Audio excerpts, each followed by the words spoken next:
Riz 16 tahun bersama adiknya berumur 6 tahun, Wan mamanya 45 tahun warga Pekapuran Raya Banjarmasin yang dinyatakan positif corona setelah melalui rapid test pertama Wan uji swab di Dinas Kesehatan, namun setelah itu merasa diabaikan karena ada kejelasan.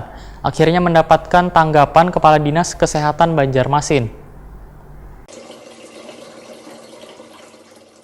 Keluhan Riz 16 tahun bersama adiknya berumur 6 tahun Wan mamanya 45 tahun warga Pekapuran Raya Banjarmasin yang dinyatakan positif corona setelah melalui rapid test pertama pada 6 Mei Wan uji swab Dinas Kesehatan, namun setelah itu merasa diabaikan antara status lanjutan kesehatannya karena kejelasan, akhirnya mendapatkan tanggapan Kepala Dinas Kesehatan Banjarmasin. Dr. Mahalir Riyadi SHMH usai rapat bersama Komisi 4 DPD Banjarmasin tengah hari Kamis 4 Juni 2020. Mahalir Riyadi Wahetakuni Prima TV menyatakan setelah 14 hari masa karantina harus dilanjutkan dengan swab, namun jadwal antrian per tanggal 4 Juni 2020 sudah ada lebih dari 700 orang yang belum diswab di Banjarmasin. Dikarenakan kada seberatan orang yang memiliki kemampuan mengambil swab tersebut lantaran keterbatasan SDM-nya, maka dilakukan penjadwalan pengambilan swab yaitu Selasa, Kamis, Wan, Sabtu. Itu pun selalu dipenuhi dengan antrian yang panjang. Berbeda dengan rapid test, ujar Mahalir Riyadi, seberatan puskesmas di kota Seribu Sungai ini bisa melakukannya. Selain itu, keterbatasan PTM untuk menyimpan hasil cairan lender atau sekuntum yang diambil dari orang yang di swab tersebut. Bahkan ada juga yang kadang mau dilakukan pemeriksaan swab. Sedangkan yang berkaitan dengan keluarga Riz, ujar Mahalir Riyadi, keterlambatan memberikan kabar lantaran antrian pengambilan swab di Banjarbaru memerlukan waktu karena antriannya begitu banyak. Sembari menunggu antrian tersebut, maka Dinas Kesehatan memberikan edukasi wan komunikasi juga menjalankan KIE karena mereka adalah orang tanpa gejala.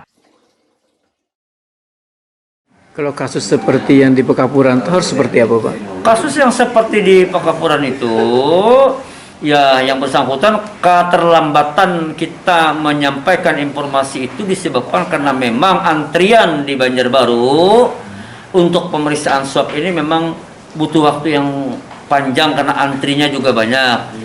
2000 lebih orang yang antri saat ini untuk menunggu diperiksa swab yang diambil tadi.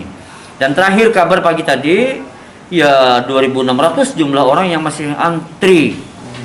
Itu Menunggu diperiksa.